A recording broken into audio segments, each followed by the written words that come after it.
Boa tarde. Véspera de um feriado, né? Então, a maioria das pessoas estão mais no ritmo da busca da diversão. Mas isso é a arte de Olguinha me pedir para falar sobre as perdas e o adoecer. Há uma certa fase da gente que a gente visualiza os ganhos. Vivemos ganhos. Mas que nós somos tão ansiosos e a gente não consegue perceber isso, que é na fase inicial, enquanto criança, que vamos crescendo até a adolescência. Então, a criança, cada vez, ela quer mais rápido, já está na idade maior. E vai passando, querendo cada vez, já almejando que, em determinada faixa etária, ela vai poder ter determinado grau de liberdade. E aí, quando nós alcançamos uma faixa etária de maturidade, que era para nós termos tudo isto, aí entendemos que liberdade é sinônimo também de responsabilidade. Então, ganha-se de um lado e temos outras obrigações a partir do outro. Mas tem algo que é impressionante, é que a partir desse momento, quando começamos a lidar com esse status, aonde nós alcançamos aquele patamar de nos acharmos donos do nosso nariz, e a vida nos colocar frente a frente com a realidade de que, de fato, somos seres livres. Mas livres somos todos nós. E a liberdade é algo daqui do qual nós não podemos abrir mão, nem que a gente queira, porque é intrínseco. Só que a nossa liberdade termina onde também começa a liberdade do outro. Então, nós vivemos em comuna, não vivemos isoladamente. E uma das coisas do pensamento ainda pueril é de que, quando a minha liberdade é limitada pela liberdade do outro, eu sou castrado, e a castração é uma perda.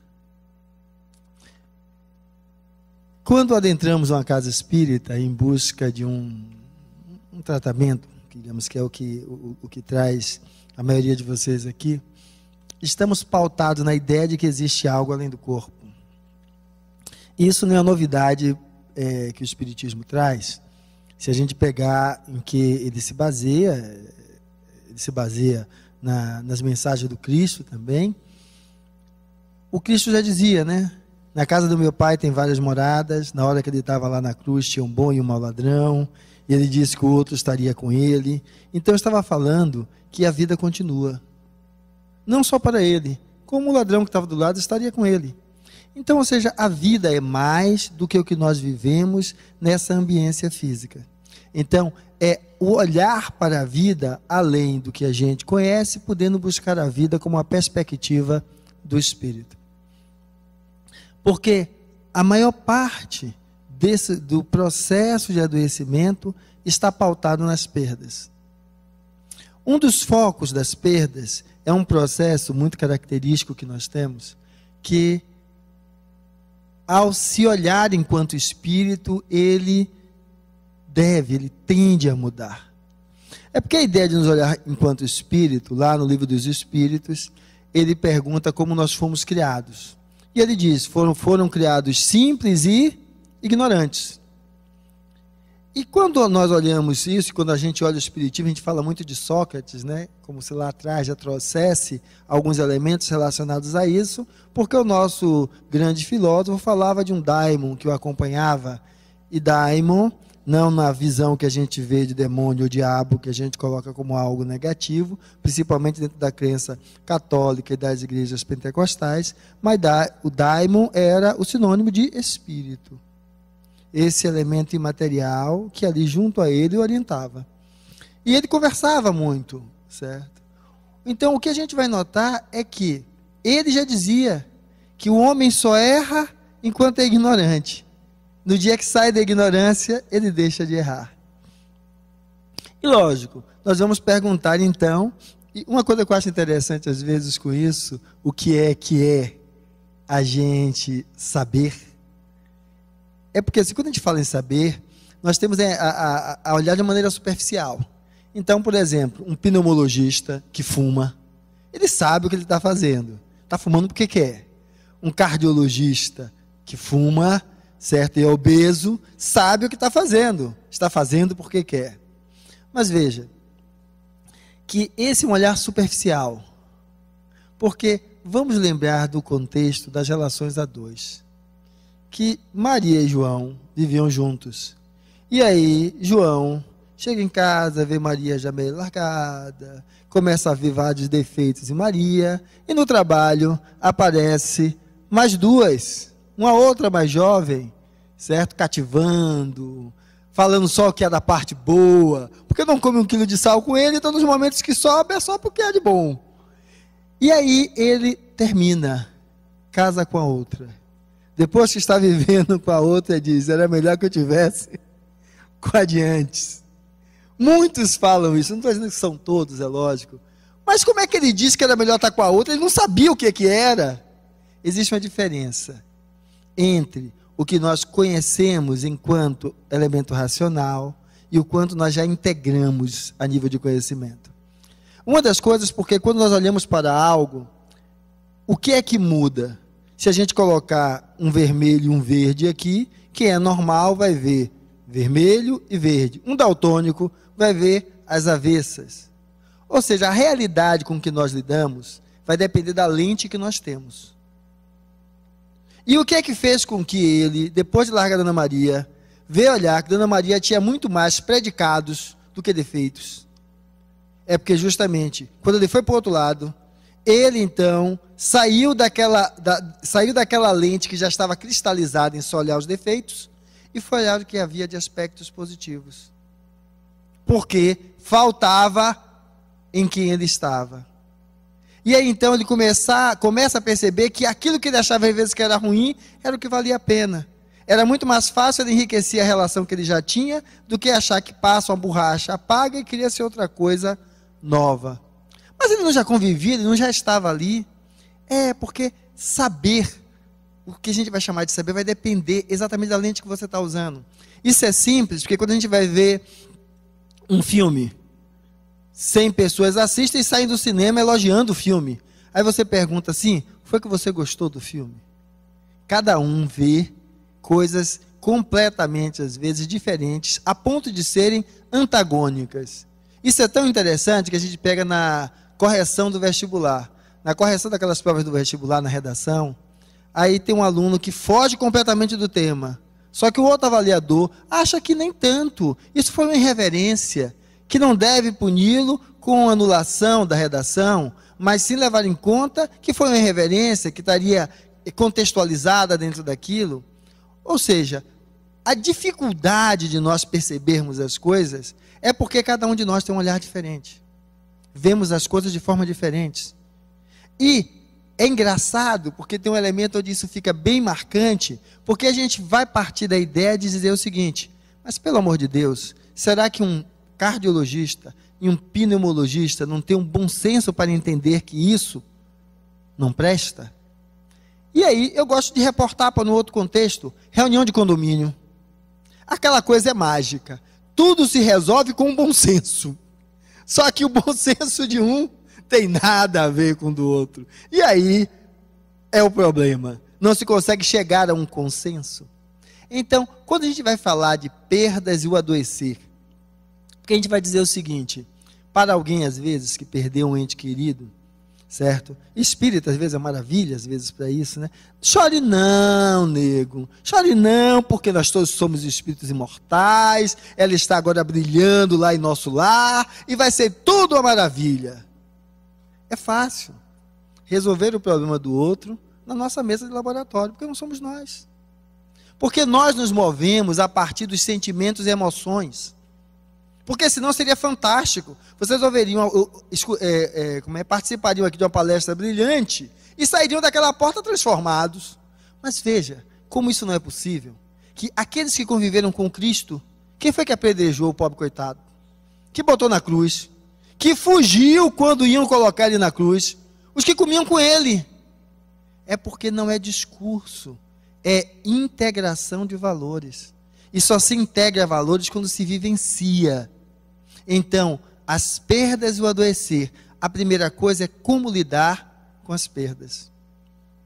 Porque esta ideia de que eu vou pegar o pneumologista e o cardiologista, que ambos, um fez um câncer de pulmão e o outro fez um infarto extenso, que agora quase que não respira, está na fila de transplante para o transplante cardíaco, e jogar na cara dele que ele sabia tudo aquilo, muda o quê?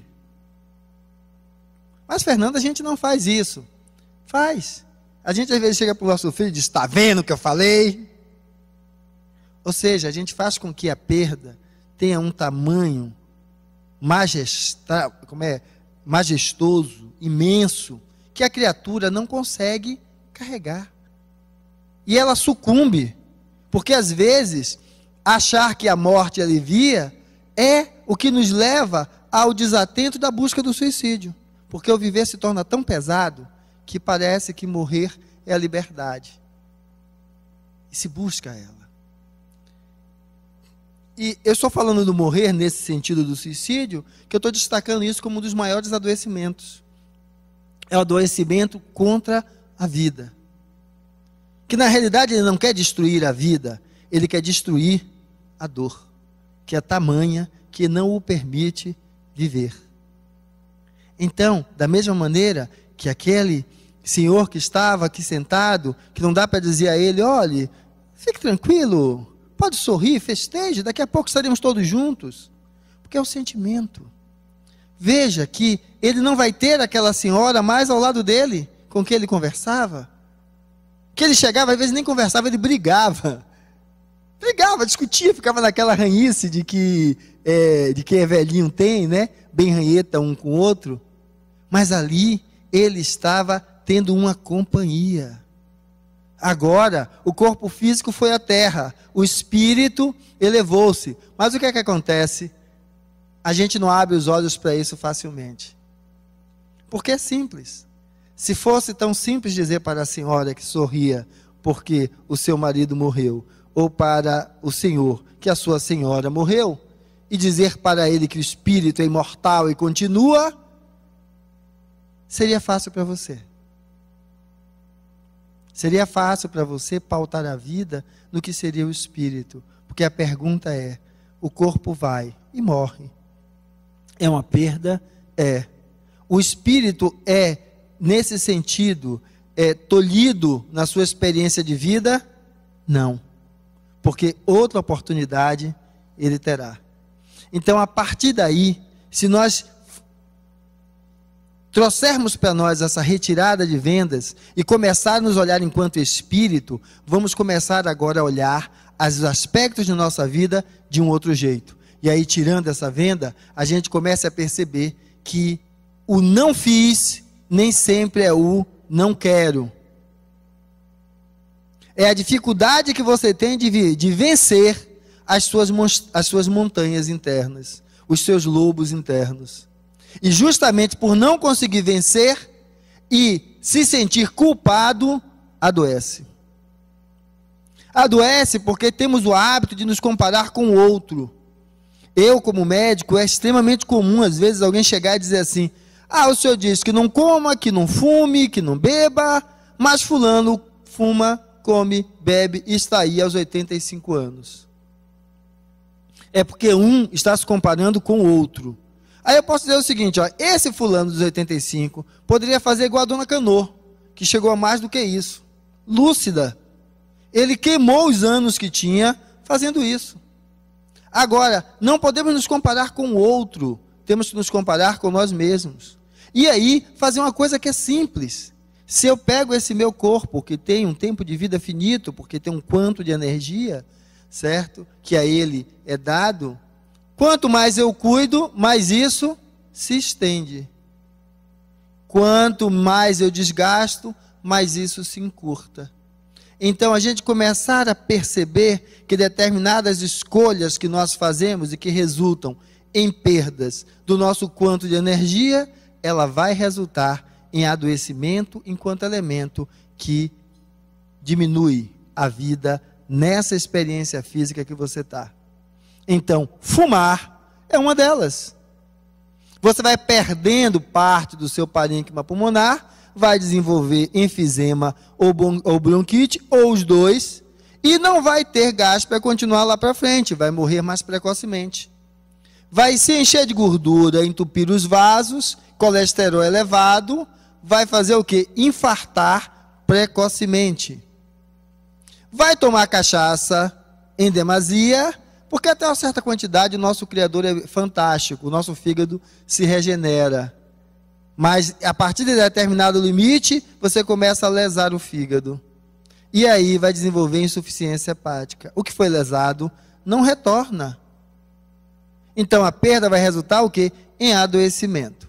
Dentro desse aspecto, é mais fácil até compreender, porque estamos falando de elementos físicos tranquilamente perceptíveis. E alguns, mesmo assim, não conseguem entender que a perda leva ao adoecimento e que ele é o responsável pela perda. Não consegue compreender nesse sentido, porque diz assim: eu não sinto nada. Não sente nada agora, mas vai sentir lá na frente. E a ideia que eu mostrei nessa outra imagem de nós tirarmos as vendas é dizer o seguinte: eu não sinto nada agora, mas eu vou sentir lá na frente. Porque quando esse elemento central, que são aquelas bolinhas que vão se perdendo lá em cima, a essência do espírito, que é quem apreende a partir das nossas experiências, vivendo com um aspecto como se fossem essas múltiplas faces, cada uma delas representando uma experiência, que ele integra esse aprendizado. Só que essa essência, quando a gente desencarna, a gente não toma plenitude desse nível de consciência. A gente desencarna, olha para o que fez e diz: que foi que eu fiz? Por que eu agi assim? Isso aconteceu por minha causa. E aí pronto, nós adoecemos. Adoece o quê? O espírito. Em uma daquelas histórias do Chico, que eram as mães, né? Tem uma mãe que a criança cai da mão da babá, né? E termina morrendo. A criança está lá de bicicleta, depois do acidente, cai e morre. E o Chico passa por ela, em um dos momentos, e pergunta: você já a perdoou? E ela olha e diz: o único filho, nas mãos da babá, cai, morre. Você já a perdoou? Não. E ele olha para ela e fala uma frase que eu achei fantástica. Veja só. Você deveria agradecê-la, porque ele partiria. Agora imagine se tivesse sido nas suas mãos. O quanto você não estaria se culpando e adoecendo por causa disso. Foi com ela, ele iria, é a história dele, mas se fosse nas suas mãos, o quanto você não teria adoecido. Que é o que às vezes a gente precisa olhar, porque é esse o elemento. Quando a gente não amadureceu o suficiente para olhar a vida com um olhar que acolhe, mas com aquele olhar que apedreja, nós vamos apedrejar quem? Não é o vizinho, não é o outro, é a nós mesmos, ao desencarnarmos e vermos aquilo que nós fizemos. Então, a proposta é nós sairmos desse ambiente de dor, aonde nós possamos agora entender a perda como uma experiência de aprendizado. Não importa se perdi parte do pulmão, fígado, rins, parte dos dedos. A pergunta é: o que eu aprendi a partir disso? Porque aí perda se transforma em ganho. E se perda é adoecimento, o reflexo da perda que era adoecer, quando ela se transforma em ganho, ela transforma então esse adoecer em saúde, equilíbrio, harmonia do próprio ser. Então é aquela pessoa que percebe e faz a diferença. E isso é simples, porque quando a gente começa a lidar com isso, é nós estendermos as mãos a nós mesmos. Porque às vezes a gente fica esperando que apareça Chico Bezerra, não vou nem a Jesus, né? Madre Teresa, Caboclo não sei quem, Preto Velho não sei quem.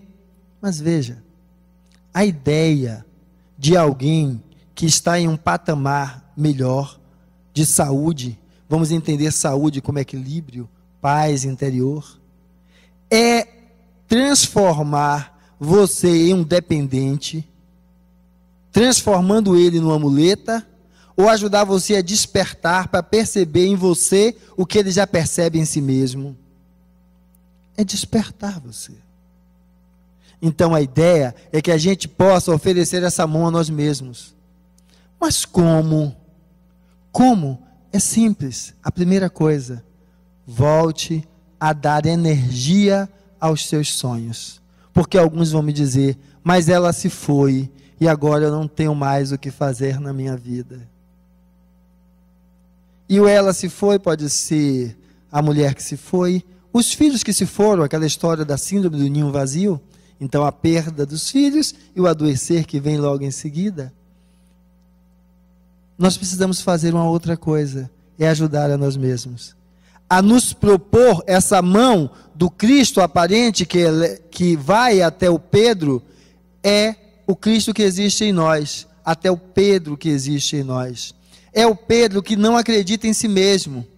É você que perdeu algo que lhe adoece, a crença em si mesmo, a fé em si mesmo. É você que perdeu a capacidade de investir nos seus sonhos. Esse é o Pedro que diz, quando o Cristo estende a mão para ele, diz: homem, tenha fé. E aí ele se eleva nas águas e caminha com Jesus. Esse é o pedido para que você faça com você mesmo. E aí, então, é muito mais fácil. Se você se levanta e olha para você, lhe estimulando a ganhar forças e sair e transformar-se, os bons irmãos de luz estarão todos juntos de você. Porque toda vez que você vibra nessa sintonia, essa sintonia de energia acorre até você. Então, essa proposta é a proposta para que a gente possa, então, lidar, cada um de nós, com as nossas perdas, porque aprender, antes de mais nada, é perder. Nós vamos perdendo e ganhando, só que o olhar obtuso só vê o que perde. E um homem fantástico já dizia: tudo vale a pena quando a mente não é pequena.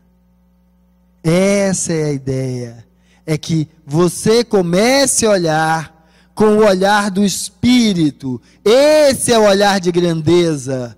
Esse é o olhar de grandeza. Eu sou um espírito imortal. Aquilo que se vai naquilo que um dia eu terei que retornar à terra. Aquilo que fica em mim, enquanto espírito imortal, aprendiz contínuo no universo. E aí então, esta ideia é para que a gente possa lidar com alguns elementos, e a gente então, em vez de ser nós, aquele que critica e que destrói. Mas como é que eu vou fazer isso, Fernando? É simples. Como falar consigo mesmo? É fácil. Eu não disse que tudo que a gente vive depende da lente que nós usamos? Então é o seguinte, em vez de eu falar mal de alguém, porque está com as banhazinhas aqui na frente, porque está com a blusinha um tanto quanto sem graça, assim, que podia estar melhor, certo? Eu posso elogiá-la. Não é aquele falso elogio, dizer, você está parecendo Gisele Bündchen. Não é isso. Mas é começar a ver nela os valores. Porque quando você elogia os valores do outro, o outro tende a se esmerar mais e multiplicá-lo. E quando você apenas critica os defeitos, eles cada vez se exacerbam mais, porque justamente a revolta leva ao cultivo desse desleixo. Então, essa proposta é que, em vez de a gente se perguntar como é começar a lidar com o outro assim. Então você vai fazer de conta que o outro não tem erro, não tem problema, não tem defeito? Não. Agora, não foque apenas o defeito. E na hora de falar o defeito, não fale como se você fosse o mestre, porque você também erra. Busque conversar como iguais, porque o Cristo não falava disso. Ele não lavou o pé dos apóstolos. Ele disse que se nós tivéssemos fé, faríamos mais do que o que ele fez. Ele está nos olhando como iguais, semelhantes, para não ficar igual, né? Semelhantes. Vamos olhar desse jeito, porque nós estamos convidando o outro a uma proposta de mudança, e não o contrário, convidando o outro ao peso da culpa, que impede ele de se levantar e fazer a diferença junto conosco. E aí então adoece, porque as nossas relações adoecem por isso. Nós estamos sempre a cobrar dos nossos parceiros, e não a construir com os nossos parceiros. E a relação adoece, se desgasta e acaba. É a gente criar o hábito de nós, ao olhar para o outro dessa forma, aprendemos a olhar para nós também. Então, em vez de funcionar como o gatinho que acorda, come, dorme e não faz nenhuma reflexão sobre si mesmo, nós aprendemos a fazer a reflexão sobre nós mesmos, exercitando-a a partir da prática com o outro. E aí então a gente poder fazer a partir daí esse olhar, que seria o olhar do Espírito.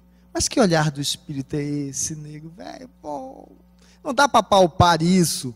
Mas é porque eu gosto de coisas palpáveis. Sabe o que é para mim o olhar do Espírito? Eu tenho 49 anos. Eu agora olho para o Fernando que tinha 14 anos, quais eram as suas paixões. Olho para o Fernando que tinha 25 anos, quais eram as suas paixões e seus medos. Olho para o Fernando dos 30, olho para os dos 35, dos 40 e dos 45. Fernandos diferentes? Sim. E quando agora eu começo a olhar e perceber que coisas que eu achava que era bom em uma etapa, eu já achei que não era na outra. O que eu achava que era perfeito no momento, eu comecei a descobrir que não era tão perfeito no outro, eu adquiro o que eu estou tentando traduzir, que é o que nos tira da perda e do adoecimento, que é o olhar do Espírito, que começa a perceber que nada é bom ou ruim isoladamente, mas sempre na dependência do contexto em que ele se estabelece. E às vezes aquilo que eu achei ruim aos 25 é o que está me dando hoje aos 49 a condição de me sentir satisfeito com coisas que eu adquiri e que lá eu penei por causa disso. Então eu passo a ter um olhar mais amplo, a buscar entender que a vida não se circunscreve àquele único instante, mas sim a essa experiência do ser, que é capaz de olhar para tudo que foi construindo e, olhando dessa forma aberta, ter um olhar que já não julga mais ninguém. E aí então, a eu ver outro Fernando de 15 anos, eu não vou apedrejá-lo, que seria minha filha, que tem hoje 8, vai fazer 15 primeiro. Ao vê-la aos 25, também não vou apedrejá-la. Ao vê-la aos 30, também não. Porque se eu consigo olhar para mim e perceber em mim toda essa flutuação de valores e de formas de ver, eu vou entender que eu não sou o dono da verdade. E que coisas que mudaram em mim, mudarão nela também. E aí talvez eu possa me colocar com ela como parceiro. Então tudo que ela quiser você vai fazer? Não. Tem coisas que eu não vou concordar. Eu vou pedir para que ela sempre esteja atenta. Sim, então, pai, quer dizer que vai dar tudo errado? Eu não sei, mas eu quero que você possa estar atento. Eu possa estar também atento, podendo lhe ajudar naquilo que for possível. Mas não eu já de cara dizer que aquilo não vai dar certo e não vai prestar. Então eu adquiro esse olhar do Espírito, que esse olhar longevo. É como aquele que está no ápice da montanha e vendo todas as pessoas caminharem do sopé até em cima. Aonde cada um só vê o seu pedaço de terra, mas ele vê todos. Então, esse olhar é o olhar que nos convida. Então, agora, a partir daquela imagem inicial, é porque eu acho que é preciso materializar as coisas. Entenda você como esse Espírito. E aí, então, agora, comece a perceber como é que você lidar com esses elementos. A família, a profissão, os afetos, o dinheiro e as relações íntimas. Sim, tá. E as relações íntimas. Veja como você lidar com essas perdas, porque às vezes você ainda vive doente na ansiedade, na depressão, na síndrome de pânico, por relações familiares que você não soube ressignificar. Você ainda se olha como aquele pequenino que nasceu do útero de alguém, e não como esse espírito imortal que já nasceu diversas vezes e ainda renascerá várias outras. Então aí você vai entender que o pai e a mãe foram papéis, espíritos que só podiam lhe dar aquilo que eles tinham. Você vai olhar a profissão dessa mesma forma. então, não olhando que alguém lhe roubou o cargo, o lugar ou a ascensão, agora alguém lhe convida para superar a si mesmo e ir além, fazer mais do que o que você já faz e despertar essa habilidade primordial em seu próprio ser. Alguém que lhe convida nas relações íntimas, você vê o que é que você troca, porque às vezes a troca é tão superficial, e é simplesmente superficial porque o vazio interno é tão grande, porque você tem medo de amar, e se doar, e se entregar. Quem doa amando e se entregando, sofre, mas quem não se entrega e não se doa, sofre por não ter vivido. E é melhor sofrer por ter vivido do que sofrer por não ter vivenciado. Com o dinheiro, aprender a mesma coisa, porque nós aprendemos tanto a ele, achando que ele resolve. Veja pessoas que ganharam fortunas, jogadores, quem ganha em Mega Sena, como às vezes destroem a própria vida quando você olha isso a longo prazo. Se o dinheiro só trouxesse felicidade, ele ajuda, mas ele não é o elemento da felicidade, porque a problemática do humano está em quem tem muito e em quem não tem quase nada. A ideia é que nós possamos então sair da perda por sair dessa ideia de posse, e nós possamos entender que a vida não é posse, é escolhas. E só pode escolher quem está apto a abrir mão de alguma coisa, porque você abre mão de algo para conquistar uma outra coisa mais além, e com isso libertar-se em vez de adoecer, entender que é necessário esforço, porque ninguém vai aprender alemão, chinês, o próprio inglês, apenas botando o livro embaixo do braço. Tem que fazer um esforço. O esforço é necessário, e essa liberdade, que ela é fantástica, ela vai refletir isso. Essa sua encarnação, que você pode estar achando difícil, pesada, complicada, ela não é. É como se fosse um desses cursos de língua que eu falei, que a vida lhe convida a perguntar sempre, por quê? Para quê? A lhe perguntar, não o porquê, mas o para quê da experiência que a vida está me propiciando vivenciar. E aí então, em vez de adoecer com o que você acha de perdeu, o contrário, se propõe a superar e ir além do que você achava que não conseguia fazer. E dessa forma, a gente consiga perceber que essa é a proposta do se perceber espírito. Ou seja, não adoeça, porque você não perde, você sempre ganha a oportunidade de fazer diferente.